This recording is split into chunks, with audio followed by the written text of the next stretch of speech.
And we are live. Let's get the show started.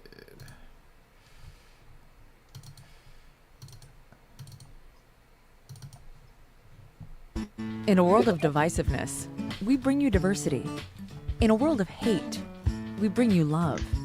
In a world of fear, we inspire you to live.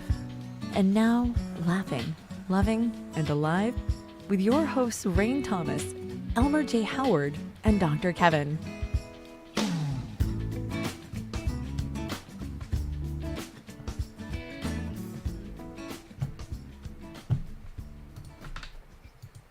Hello, hello. I am Boba Fett. Well, I am Cupid. I've got you both beat. I'm Eros. This is going to be one of those shows. I like my love in the Greek style. Thank you very much. The Roman is this is the After Dark one already. We haven't even gotten 1 minute. Well, you got these nude models standing behind you there, Rain. Oh, my breast cancer models. Yes, Miranda and Suzette. Miranda is the thinner one over here. And Suzette is one, they didn't make a ton of these back in the day because women didn't think they looked like that, which of course we know women looked more like this than the other one. So those weren't real popular. But I scored them off of friends who scored them out of an old department store. And so I take them sometimes to breast cancer events to hang stuff around, just kind of let people know, what breast cancer really looks like, what our bodies look like. There's no shame, yada, yada, yada, all that good stuff. And in the meantime, they're in here keeping me company. So we want to just let it be known out to our viewers. We were supposed to be having Roger on tonight. Roger Rain. Roger Q Mason. Sorry. And something came up at the last minute and he was unable to join us. But Laughing, Loving, and Alive is also all about going with the flow, making lemonade out of lemon, limeade out of lime, and margaritas out of tequila. Ta-da! And what a better weekend to do such a thing. There we go. So I'm going to kick off with a little story that I want to share of something that happened to me since I saw the two of you. I'm going to see if I can put my camera correctly because I want you to I want you to see the shirt I'm wearing. Can you both see the shirt? Yeah, Boston I noticed College. I noticed the sweatshirt when you came on, before we started the show. But I didn't make any connection of not seeing you in anything like that before. So what's that all about? So, well, now I have a lot of faith and hope in our future. In what? Our future, in our future Okay. generations, and the people that are coming along. And I have this confidence that we will find ourselves as time goes on in a good, responsible, well-thinking set of individuals to hold the future as we get older and we want the young to come behind us and hold the way. But every now and then, I do have my moments of doubt. I was at a grocery store the other day wearing this Boston College shirt. And the bagger, he got very excited. And he said, "Oh, Boston College." He goes, "Is that the year you graduated?" 1863. What? And I said, Oh my gosh. and I was like, "Yes, that's the year I graduated." He's like, "Wow, you look great for your age." What age would that be? Like 200? Yeah. Yep. Oh, 200 and what? 20, 30, 40, something like that. Either way, any of those ages. Yeah. So where's your hope from that? I mean, maybe he believes in the That was Bible my where doubt. I had my doubts. You know? Maybe he believes in the Bible where Noah lived for like 900 years. So. Oh my goodness. Yes, and other fables. So, moving right along.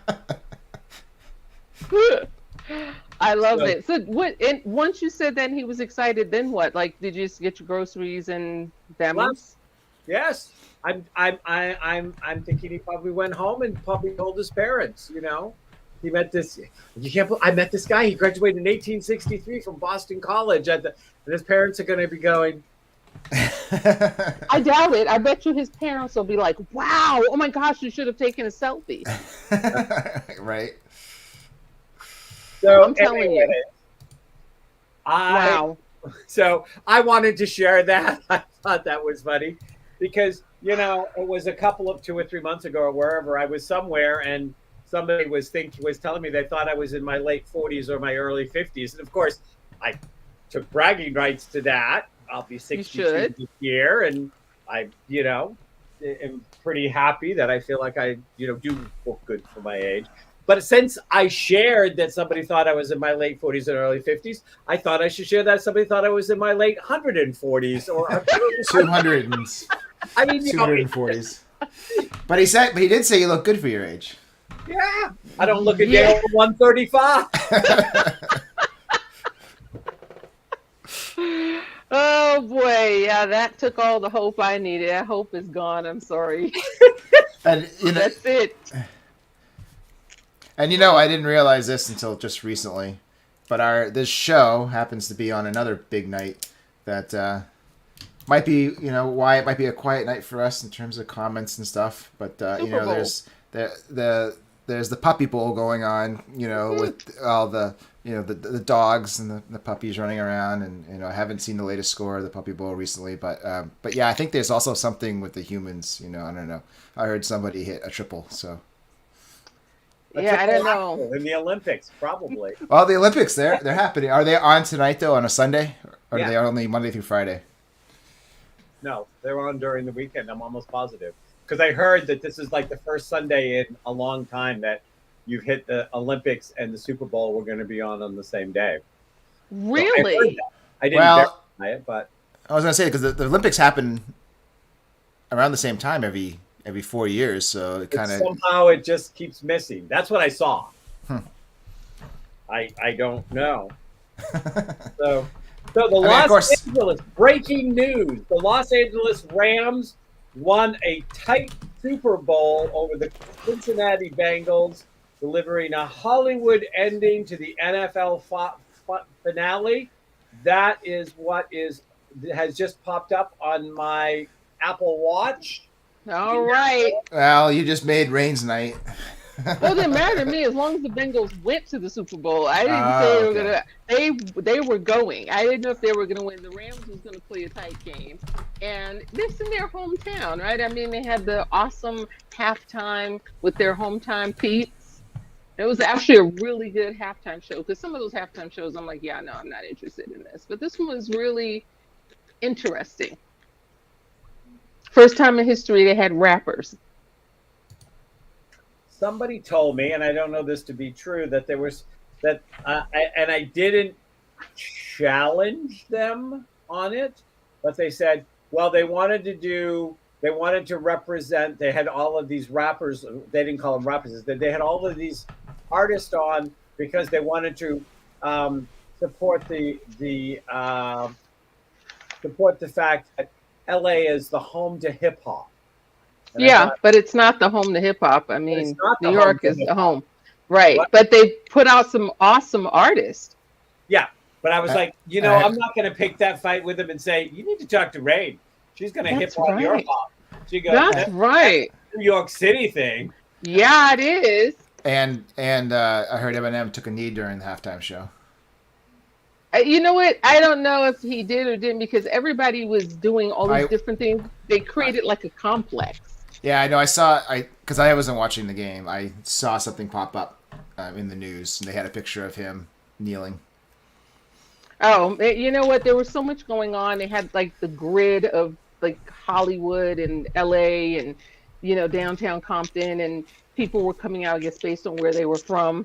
And of course, Snoop and Dr. Dre, and they're actually in a complex with the lowrider cars, and Mary J. Blige, and what's his name, 50 Cent, who's one of my favorites.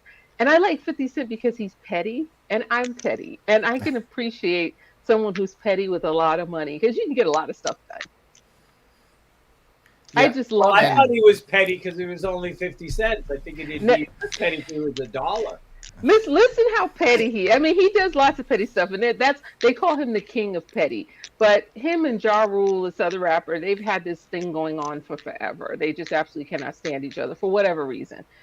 So a few years back, Ja Rule had this concert. It was intimate, 500 people, and 50 Cent bought the first 250 seats from all the way from the front to the middle, so it would be empty. I said he should have upped the petty. I would have had 250 mannequins and put them all in seats and had somebody come and paint all these different faces on them. You're gonna be petty, just but the fact that he bought all those seats and had them roped off so nobody could see it. Come on, you gotta admire that. I would have put up blow-up sex dolls that had colors flashing inside. So while he was singing, you'd suddenly see these neon parts moving around on the sex dolls. See, that's petty. And I have another friend who's petty, and he's like, yeah, I would have gone to the nursing home and had them all come and sit people from the nursing home in those 250 seats. Like, God, is there no limit? But he's always been one of my favorites, not because he's petty, but now because he's petty, in addition to his talent. But I thought it was a great halftime show. Is he any relation to Tom Petty? I don't know. Is Tom Petty still alive? I know it's a terrible question. Oh. Tom Petty. Solo or He's still alive, right? Hit the albums from 1970 through the 2010 and sold more than 80 million records worldwide. Yeah, this doesn't say whether he's dead or not. This is just. I think he's I still watched alive. me say Tom Petty, and so it came up. Ah, okay. Listening to everything you say, I see. Yes, I'm being. So, my week, the height of my week was looking good for 135. What was the height of each one of your weeks? I think the last time we were on, had the Ellen show come out yet? No. And where do I find the link to see it? Everything. Oh, I can send you the link. So send It's me out the there, link. but I just send it. Elma, did you get the link?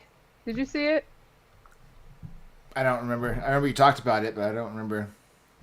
I think I Yeah, might have I'll said something on send you the link. Facebook that you were going to be on it, but I don't think I actually saw the actual The video. last Yeah, I 5 or didn't 6 put the link weeks, for everybody.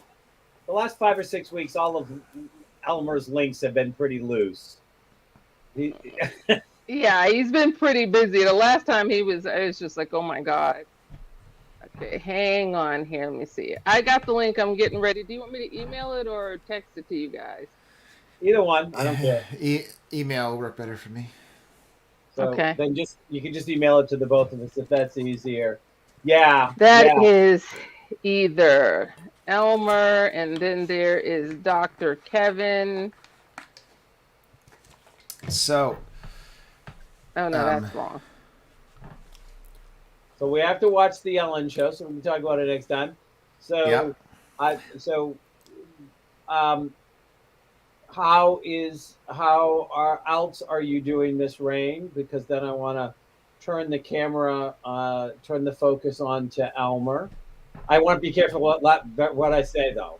I want to be careful what I say. I made the mistake of being in a meeting with Elmer the other day, and I mentioned something about being busy. 3.5 hours later, he was still talking about how nobody understood busy like he did. It took the whole meeting, so I'll be careful with what I say. Yeah, I would be very, very careful. Yeah, we're treading on thin ice here. The egg layer is a little thin right now. I don't think what else is going on? One person, and that's like Happy early 10 to- Valentine's Day. You know what? Let's give a shout out to Donna in Nova Scotia, who's selling like 10 houses a month. I didn't know they had that many houses in Nova Scotia. And she's selling them all. She's like the face of Nova Scotia, period. Okay. See? Face of Nova Scotia. Yeah. A rocky coast that is storm ridden, and has a lot of bad weather and squalls, and she's their face. Donna, you look much prettier in your picture than that. Nova Scotia is absolutely breathtaking. I just love it out there. It is. I've actually been to Nova Scotia. That's right. Toot your own horn, Donna. Best realtor ever. That's right. You sell the craggy sides and all of that beautiful shoreline and all those oysters. That is who that is. She's Give a her a couple more years and you'll be able, and Rain will be craggy enough that you can sell her. I'm already craggy enough to sell me. Trust me. Oh, yes, the Ellen new show. Ellen Tube. Yes, that was super fun. I sent it to you guys. It's a generational talk show, brand new, and I was on the first one, and there are like 10, 15 years apart between me and the next person, because they talk about how things changed generationally for women in the last 30, 40 years. So it's very candid. The hosts are super awesome. You're going to love Sid and Olivia. They're awesome. And I actually saw it on lots of different stuff before I knew it was out. I've forgotten all about it. So that was super fun. What else is going on? I have something else coming up that I can't talk about, but it's going to happen in a couple of weeks. And then I can tell you what it is. And in the meantime, I'm coming to visit you, Dr. Kevin. Look at, she's hosting Breast with no A. Breast, it is Nova Scotia, eh? Oh, Donna, you brought that one on yourself. So, Elmer,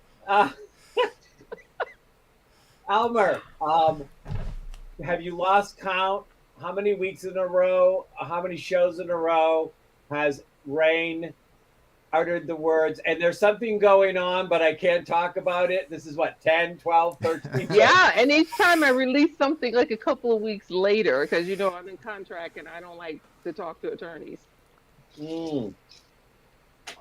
Okay, Mr. Elmer, tell us what's on with you. Are you busy? Well, and I'm surprised Rain doesn't get this, but if you ask anybody who makes a living in the film industry, there's nobody really doesn't understand it. My boss, who is in when I worked on Flubber, told me, you know, he was going through a divorce, and he's like, and I've heard this reiterated over the last 20 years since. You can't marry somebody outside the industry. They don't get how much work it really is, and they leave because they're like, I have a life without you. Basically, I see you when you sleep, and then you're gone. I see you when you sleep, and you're gone. I see you when you. That's all they do. See you when you sleep, you're gone. You come home, you go to bed, you're gone. Before I wake up, you're home by the time I'm already in bed, but you're gone before I wake up. And so, yeah, it is a totally different kind of work world, and it's definitely stressful. But I am home because I think the last time we had a show, I was still in the middle of it all. But yeah, and then I'm back here and just jumped right into taxes. So, yay! Jumped right into Texas. Taxes. Oh, I'm like, I don't even know what that means. Is that like the code for? We really do need guests on this show, because. Nah, we're doing just fine. Ask Donna. She doing okay, Donna? She corrected herself. Yeah, there she goes. She's expanded. And then she's laughing to include an A. Well, we said she was the best realtor, so she's like best and breast rhyme, and she's the one who started the fundraiser out in Nova Scotia on my behalf, and we did it every year until the pandemic, of course, and raised a lot of money, a lot of awareness in places where people didn't really know how to raise money and awareness. So good things going on. Can't wait to go back there and do that again. Jump right into Texas. Taxes. Taxes. He's not south of Oklahoma. No, I don't want to be jumping into Texas. That's for sure. Well, based on what you said, I mean, you're right. I mean, I think Brian is a special kind of type because, he has work where he's, you never know what time he's coming and going. It's kind of the same weird work schedule. But that's a whole different life. Everybody thinks that being in entertainment is fun like 95% of the time. And it's not that. There's a lot of work. There's a lot of detail that goes in it. There's a lot that goes on behind the scenes. And then you get that 5% of fun. And then you start the 95% again because, reading scripts, memorizing, there's, taxes behind the scene and answering questions and sets, and you don't know what's going to happen next. So you make a really good point because this is VD weekend and Veterans Day? He is for Yeah. everyone, not just for the few. Go ahead. Again. Sing it to you one more time. It's Frankie. That joke will definitely go over Elmer's head. That's way before his time. That's even way before our time. So, well, I mean, it depends on the role you're playing. I mean, I don't know. I've never been on a major set. I only know whatever I've read or heard from people. I hear people that get interviewed that say it's a lot of hurry up and wait, hurry up and wait, hurry up and wait. But I guess that's more the people that are maybe the actual actors, like setting up scenes and things. So, you're there a long stretch, but it's a hurry up and wait, hurry up and wait. Mm-hmm. But yeah, I mean, and I don't know do people really walk out of doing a film production on Friday with that kind of schedule and start another one on Monday? If they want to pay their bills, if it's their livelihood and they're only making $300 a day, then they have to. Mm-hmm. And not only that, if you're not working, you're not going to get invited back. So there's that. A lot of people, they're working on a set. What I find is you're working on a set. You have no job lined up. Someone says, "Hey, I see you working on this. Do you want to work on I have somebody who needs this position on this next film coming up after we're done. Do you want that job?" "Yes, I want that job." Well, then that's how you get the next job. So if you're not on set, you're not going to get the next job, kind of thing. So it sounds you're always auditioning. It's entrepreneurial.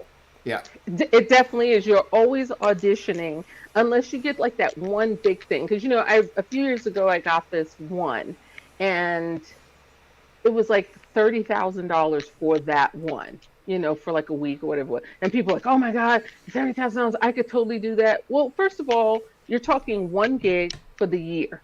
You cannot live on $30,000 for the one. Yes, David. For sure. You cannot live on that one gig. Oh, I'm sure. I could tell by that comment. Because, okay, $30,000, that's great if you're getting it a day for 30 days. Then you can kind of, but you're still auditioning because $30,000, if you got that once a year, there's no way in the world you could live. Especially unless you live with your parents or something, or it's just a part-time fun gig for you. And people are the first ones to say, "Oh, I wish I could do it.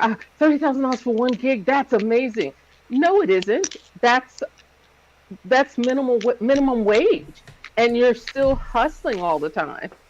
I am my agent, and I'm actually a musician. So a lot of times I get paid differently because I'm a vocalist, and it just kind of transfers over into movies, commercials, things of that nature. But he's vocal. Go ahead. Huh? He's vocal.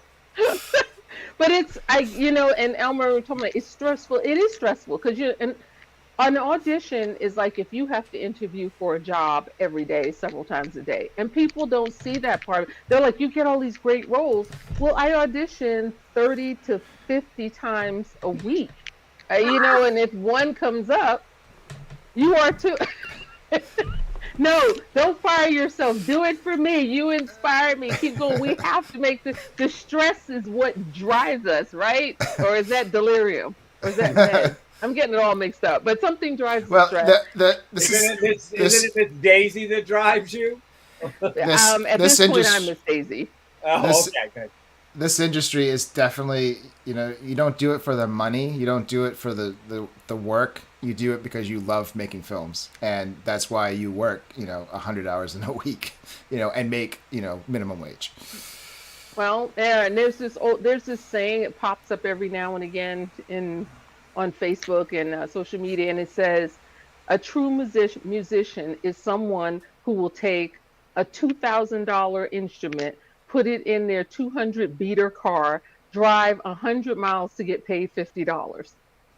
And that's truly it until, you get that one big opportunity. And I'm not complaining. I'm looking for that great big opportunity, but it is a lot of stress. And the person, your spouse, they can't help but see the ups and downs that you're going through. I mean, it's crazy. If you think you have something and then that doesn't come along, you're like, then you're back interviewing, auditioning again. My husband's seen the absolute worst, and he's seen it when it's really good. The Ellen show, I auditioned on a Saturday, and the casting agent did a Zoom, and she's like, we don't hire people who are not local to Los Angeles because they never show up. She said, can you look me in the eye and tell me you're going to be here if we're interested? I said, don't you worry. If you want me, I will be there. That's a promise. So they call me on Monday, and she's like, can you be here like Thursday morning and get your COVID test and do this? I got all that done. I went on Wednesday and spent the night right down the street from Warner Brothers, and the call time was 10 a.m. I was there at 8 a.m. So they were like, we have some other things that we're interested in if you're interested. Say, yep. Yeah. That says the producer. And well, I just got to pop up since we're talking about film industry. I'll bring it up to us. I'm sure, Rain, Ivan Reitman. Yes. Kevin, does that name sound familiar? Who? Ivan Reitman. He's the Ghostbusters director. Oh, okay. Yeah, I wouldn't have known that association. Go ahead. He just died. He was 75. Oh. Well, now he can really be a Ghostbuster. Yeah, for sure. He's definitely a pioneer. Wow. So I have to tell you a little story I ran across today based on some of what you're saying. It's a Shelley Winter story. And I adored Shelley Winter. You want to talk about a sassy broad that didn't take any shit from anybody? Yep. That was Shelley Winter.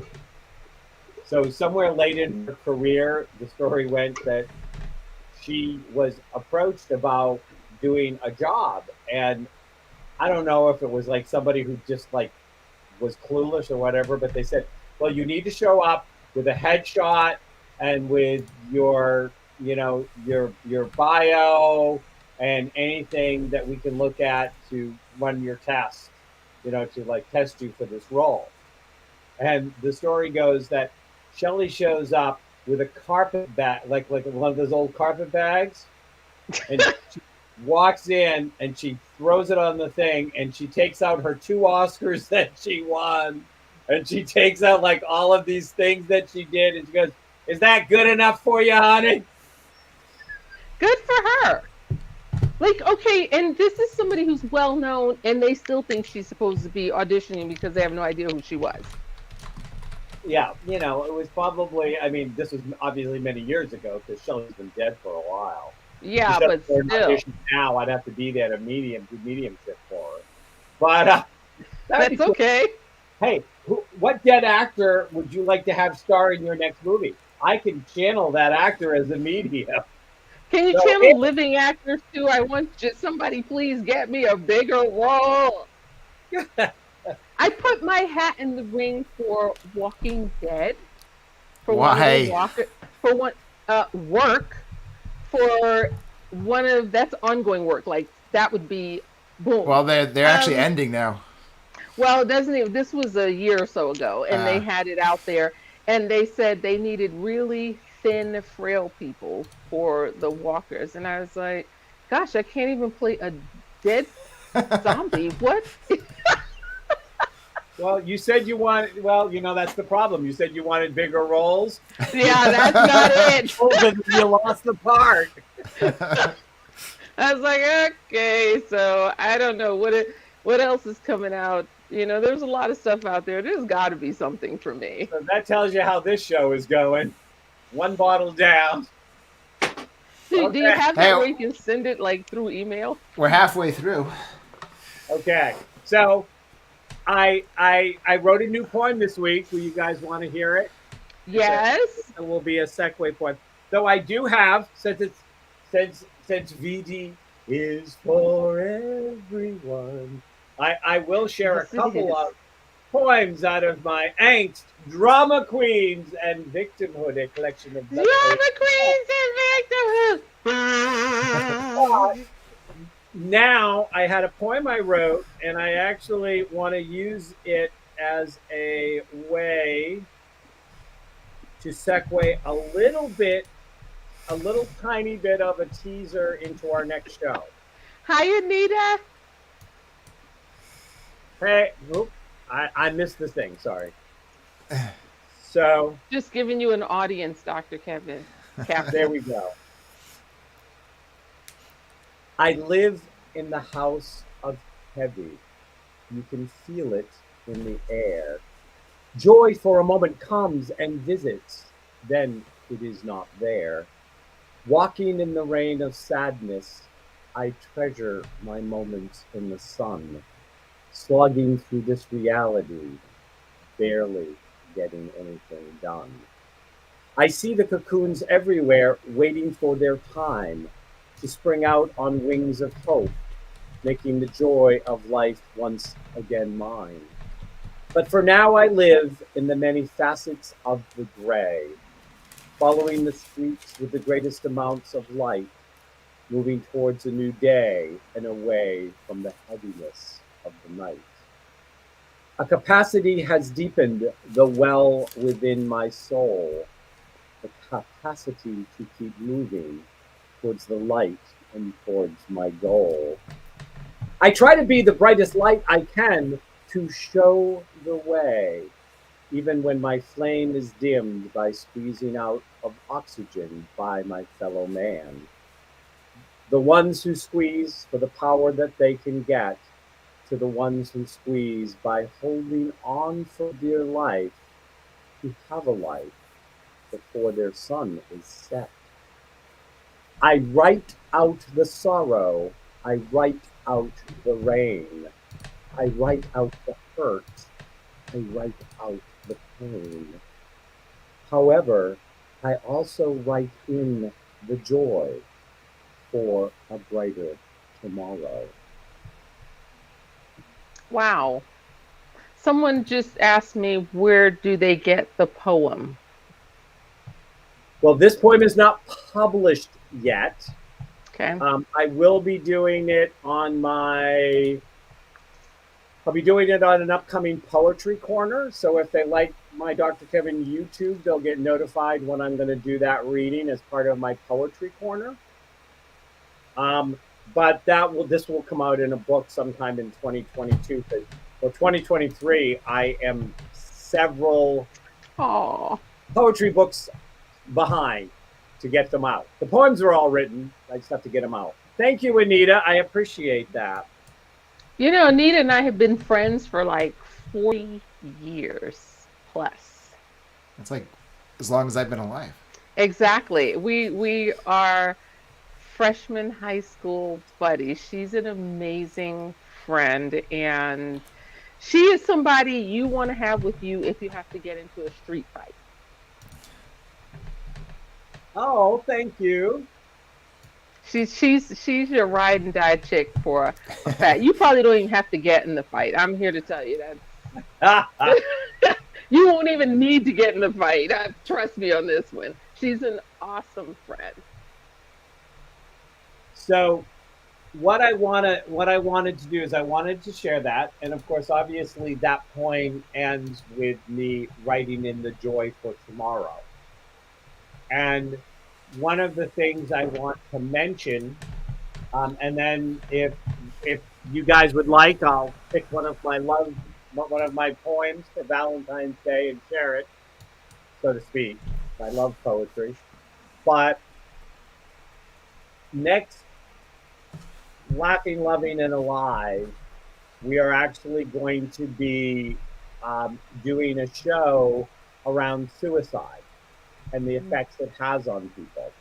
And we're going to be talking about it from a number of different perspectives.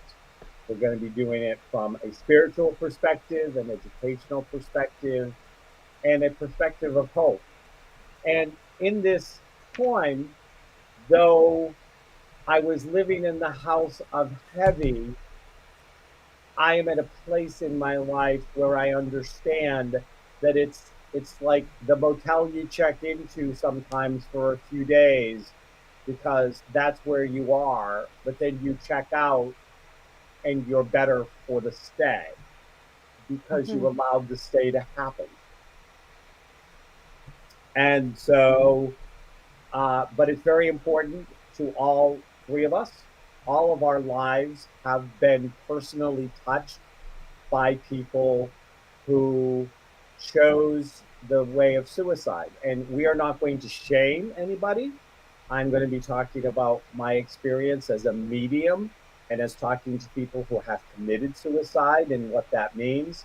But we're also going to be talking about the resources and um, how do you find hope in the darkness. So we're going to be doing that in our next show. And I thought that somehow sharing this poem was a wonderful little segue to kind of set us up for that next show. We were going to do it this week, but Roger asked us to be able to do the show because he was promoting an event, and then fortunately the way things happened, it happened perfectly, and we in the perfection are going with it. So we do want to invite you, and if anybody that you know who has questions about suicide, what happens to your loved ones, what happens to the people left behind, how do I deal with it, how do I live with the guilt or the shame. It's going to be a very powerful show next time. And I have been working with death, dying, hospice, suicide, even and me, and from a perspective as a spiritual coach, counselor, and catalyst for over 30 years. And and I really want to help people find hope and find a way and move forward. And I know that Rain and Elmer are with me in this. When I brought this to them and said I wanted to do this, they were immediately there as both of their lives have been touched by it as well. So I just want to put that out. Good, because I think we can all promote it and sit out there like the week before. Um, I don't think people realize how prevalent it is and how many people are hurting. And it's interesting because people always say, why didn't they come to me? It's not that cut and dry. And so it's something that, laughing, loving, and alive. I think our show is about, trying to get people to feel good about being alive and finding hope. And I hope that there are people out there who demons, they can deal with them a little bit more because of our show. And I've had people send messages, through social media, and they were dealing with something and they said they felt like they couldn't go on. And then we touched on something and they were like, wow, okay, you can go past this. So yes, our next show, although topic heavy, I'm hoping we can bring some understanding, peace, clarity, inspiration to those who may be hurting, or family members or left behind, or if you're thinking about it or thought about it, just whatever. I'm hoping that we can actually show, share some light, shed some light on what's going on there. So I'm going to share now, unless either one of you want to, something, a poem I wrote probably 35 years ago or more, You 40 years. don't look a day over 216. Yeah. It's so funny. I keep on saying to people, yes, I've been in practice. I've had my spiritual coaching and counseling practice for 32 years, which since I'm only 29 means the first 3 years were done in pre-utero. It was easy to do the work. It was tough to get people to pay the bills, is all I can say. Yeah, well, you do what you gotta do. You know, somehow sending them an invoice to pay me when I wasn't born yet. I just was like, set it up in a trust fund. I'll That's supply you right. with the name when I decide what it's going to be when I'm Right. born. You know, let's have this wealth waiting for me. I just want to let you know I'm trying to give you all the audience members that I possibly can. I'm digging up audience members from they love your poetry. They've been curious, so I'm just kind of So they're listening. they are listening. So, and, you know, one of the things, so I'm going to read one called An Answer. And, you know, I have to tell you, because I have got poetry that goes back to 74, 75, 76. Some of it's dated. And some of that I helped him write when I was in the womb. Oh wow. Yeah, 74. I thought he was talking about his age again. I'm like, yeah, you were getting paid way before you made it here. Yeah. But I don't know why. I don't, and I, some poems I remember writing, some poems I remember where I was when I wrote them. And I read poems and I go, who was I when I wrote that? I don't even recognize that person. So I'm going to read you a poem that I haven't had a chance to read through, that I don't remember writing, and I'm not sure what it says, but I got this gut feeling I'm supposed to read it. So we'll all Okay. be surprised together. Before you do that, is this poem printed somewhere? It is in Angst, Drama Queens, and Victimhood. Did you see that? Because I'm putting messages in too for people that I don't know that asked where they can get your work. So, yep. Amazon.com, Spirals, Thoughts from a Renaissance Man, this one, and then there is Beyond Rainbow. That's it. okay. Remember the name of my other poetry book. Caught within the inner turmoil, so entrenched in my pathway, so unsure if it is really mine. Give me a young mind to stretch. Give me a stage in which to perform. Let me grow through seeing life, not through just two eyes, but through many. So happy to facilitate growth, their growth, and therefore my growth. I have much to share, many stories to tell, to put onto paper and to send forth, many views to share, and many more that I want to share in.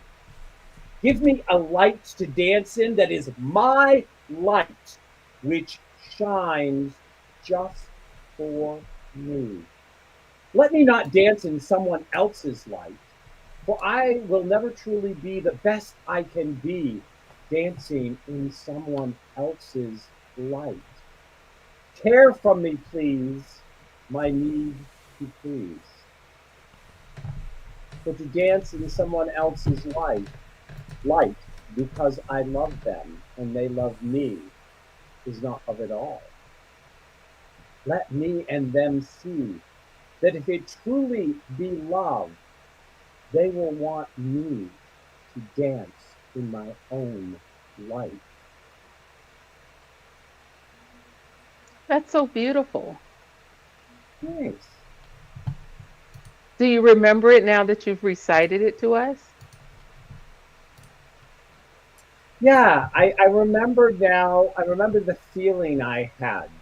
It was the feeling of having somebody that I was involved with that kept on telling me I was too intense, I was too much, that that I drove people away because there was more of me that people could handle, that I needed to be quieter, I needed to fit in more, I needed to be more aware of the impact I had on people, that I was an embarrassment. Wow. Yep. Wow. And oftentimes I think that a lot of people shy away from shining because of the negative response or reaction that they get from the people who are too afraid to shine. Mhm. And when we shine, when we can move into a place and say, well, this it, it's kind of me, and if you don't get it, it's okay, but don't put that on me. Don't make me less because my greatness intimidates you. Mhm. And we all, everybody that is hearing the sound of my voice in this moment and will ever see this podcast, I am telling you, you have your place of greatness. You have your place that you shine. You may be afraid to claim that place. You may have been taught that that place is not acceptable or it Mhm. isn't part of the norm that you were raised with. Bullshit. You have to go beyond the limits of the people who are too afraid to shine. You have to step out and know that you are here to be the light that will allow other people to let their light shine because you were courageous enough to let yours shine. Mhm. I agree. I agree. And you never know who's listening. That's the beauty of, you know, social media, podcasts. Sometimes we just don't see it on ourselves, or we look like we're shining, but we're also hiding behind a fake shine, which is kind of scary. And I know you get it, Anita. It's really kind of scary. It's people always like, "Oh, I wish I had your life. I wish I could be you." I'm like, "You don't know anything about the things behind the scenes with me." It's so funny. I'm,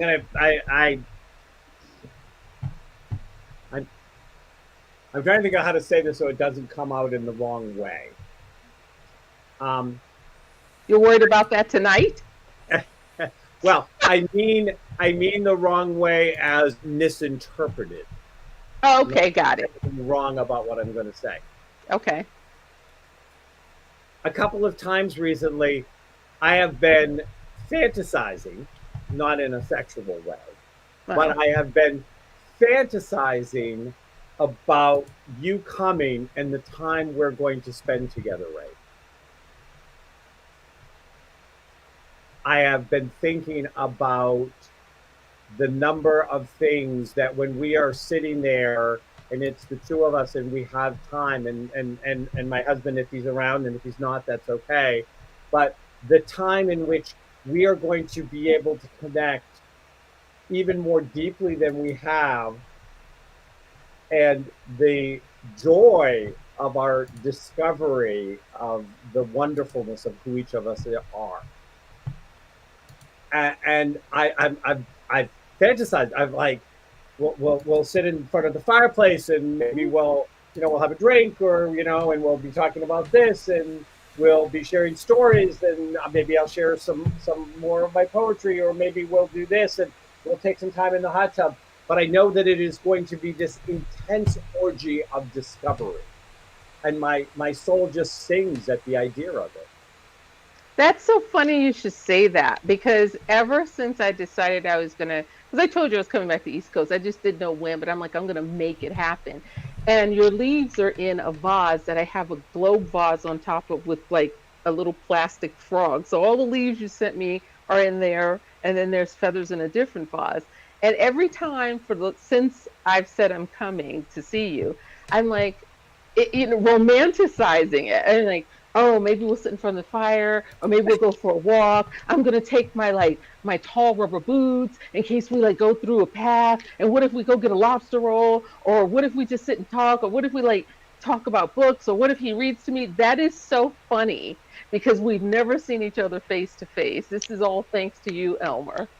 Which, of course, you're welcome because I'm hoping I see you when I come up there. But it's so funny. I think of the same thing, and I'm like, I wonder will it be quiet when I go to sleep, or will I like lay there and just think and take in the East Coast because I miss it so much, and I just love Maine and New Hampshire and Vermont, and like, should I fly into Vermont and then drive to Maine and then drive to New Hampshire, or should I come to here? Like all of those, I've been romanticizing and fantasizing as well. So I think that's very interesting that we're on the same plane when it comes, because I'm really excited to see who you are in person. Like, I mean, I know who you are, but just face to face is very different than Zoom. Like Elmer, I know Elmer because I've seen him on the set, and I've seen him when he's intense and people don't remember their lines, and he has to tell people to do it again, to stop talking. I've seen that. Look, he's getting all tight about it as I say it. You've seen Elmer when you can hear the sound of that anal crunch. Stop talking! When he told somebody to be quiet third time on the set, I'm like, yeah, he's getting ready to lose. And you shouldn't have to tell adults that. You understand. It's money, it's time. Which we have. There's a crunch here. You're not some celebrity, and if you were, you would know that time is money, and stop screwing around. But the third time, I was like, he's gonna lose it. This is gonna be a wrap here. And I was like, oh boy. I was like, he's like, should we go through your soliloquy? No, let's do it. I'm ready. I don't like being yelled at. I don't like fooling around people's time and money. That's very serious to me. I take that very seriously. So, Elmer, I want to thank you for introducing me to Dr. Kevin and us coming together with this show, because I feel revived and restored, because there's something in my spirit that's kind of feels a little dead too, missing the East Coast. That's like a big void inside my prune-filled heart. You'll expand your prune to the point that they think it is a plum. Oh! Oh! Oh! This show is so funny. We are so funny. Elmer? Rain. Can you add something funny? Dr. Kevin and he's added poetry and love, and I've added whatever it is I've added. Now it's your turn to add something for the VD weekend. You're asking the only single one here. Well, I did think, Elmer, when you talked about how so many people, like it creates divorce and spouses leave you and they never see you. And I went, Elmer, you'd have to find one first. What are you talking about? Well, I wasn't going to do that air. I thought he had somebody, and that's, kind of referring to, but he's right on all fronts. It's a tough life. But I'm going to tell you something that no woman has probably told a man before. So my husband, he gets me flowers more often than not. And so I told him for Valentine's Day, I don't want flowers. And he goes, so what am I going to get you? I said, there's this New York bakery here, and these people are from Brooklyn. I love them. I don't go often. And I want a plain bagel toasted with scallion, cream cheese, and lox, and a side of Wise onion garlic potato chips. That's what I want for Valentine's Day. That will cover. That's like the shot you get for VD. So, do you have? And East Coast bagels. It's hard to get out west. In Phoenix, I don't know if you have this out in Vegas, but in Phoenix, there's a place called Chompy's, and it is the only place you can get a New York style bagel. And do you have Chompy's out there? It's not the same. I don't know who's running the Chompies here, but they've never even been to the East Coast. These people actually import their water to do the bagels, to boil them and do the whole thing. And they're from Brooklyn and Queens. This place has been here forever. There's two different places, not chains, individually owned. One's the New York Bagel Cafe, and the other one's just the Bagel Cafe. And yes, send me a Jamaican patty and cocoa bread and pasteles. Yes. I mean, that's good VD stuff. Anita, can I tell you, her mom, who has passed away, who is very dear to us, used to make these amazing pasteles from scratch, of course. And one year I called Anita, I said, oh, could you send me one or two? And I was kind of joking, but not. Anita actually spent $200 on postage and mailed a half a dozen of them to me. Wow. Now that's friendship, right? And she wouldn't accept the postal money back. Like, that's a thing. That's VD love right there. And Donna's another one who I have her paintings all over the house. She paints for breast cancer for us to auction them off, and then I go take down the ones I want before anybody can actually bid on them. So they're all over the house. So this is a great friendship. There's lots of great friendships, and you guys revive me every couple of weeks. So I want to read a closing love poem. And this is actually a love poem. I haven't read any love poems. I've read all sorts of emotional stuff, and but this is a real love poem. I'm ready. It was written in 1986. I was 26 years old. You claim your space. You claim my heart. You greet me as if I make your day begin, and was only complete with my presence. You curl up beside me, sleeping within the curl of my frame, contented just to be close. You make me feel as if I am your whole world, and yet I know you betray me by giving others that same feeling. For I have watched you dance and prance for them, and do you sleep with them when I am gone? But I cannot be angry, for what do I expect? It is what I deserve for falling in love with a dog.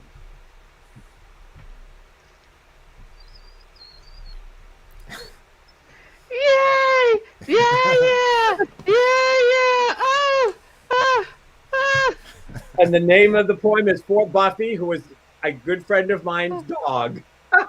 Literally. Okay. Literally dog. I just want people to understand, I'm not calling somebody I dated a dog. This is literally a four paw on the floor dog. That's okay. You have a serious captive audience here. Elma, do you know what these are? Furbies. Yes, these are the originals. The captive audience, they loved it. Dr. Kevin, those are beautiful. Thank you. We only have 2 minutes left. All right, so how do we want to wind it down? So in our last 2 minutes, I would like to invite people that if you know anybody who has been negatively impacted, as if there's any other kind of impact, by somebody who has committed suicide, by somebody who has had a loss, by somebody who has struggled, we invite you to invite them to join us on the next Laughing, Loving, and Alive, where we will give you hope, perspective, and we will also, our goal is to be able to help people who are on that place of decision or choice mode. This is going to be an atypical Laughing, Loving, and Alive. We're not scheduling a guest. We're going to be holding the conversation based on all of our experiences with suicide and all my experiences as a medium and as somebody who has talked to many people who have committed suicide on the other side and what really happens. So we invite you to invite people in 2 weeks who need information, who need hope, who need to have some peace of mind. And that is our invitation to you. From Elmer, Rain, and myself, that part of laughing and loving and being alive is, how does one deal with death? And how can you help with somebody who may be having suicidal thoughts? With this, we want to thank you for joining us. We want to remind you one last time before we bring closure to this. VD is for everyone, not just for the few. And Alma, Thanks you for can take it watching away. or listening to the Laughing, Loving, and Alive show. If you enjoyed this episode and you'd like to help support the show, please share it with others, post about it on social media, or support us with Buy Me a Coffee. To catch all of the latest from Laughing, Loving, and Alive, you can follow us on Instagram at Laughing, Loving, and Alive, and on Facebook at Laughing, Loving, and Alive. Thanks again, and see you next time.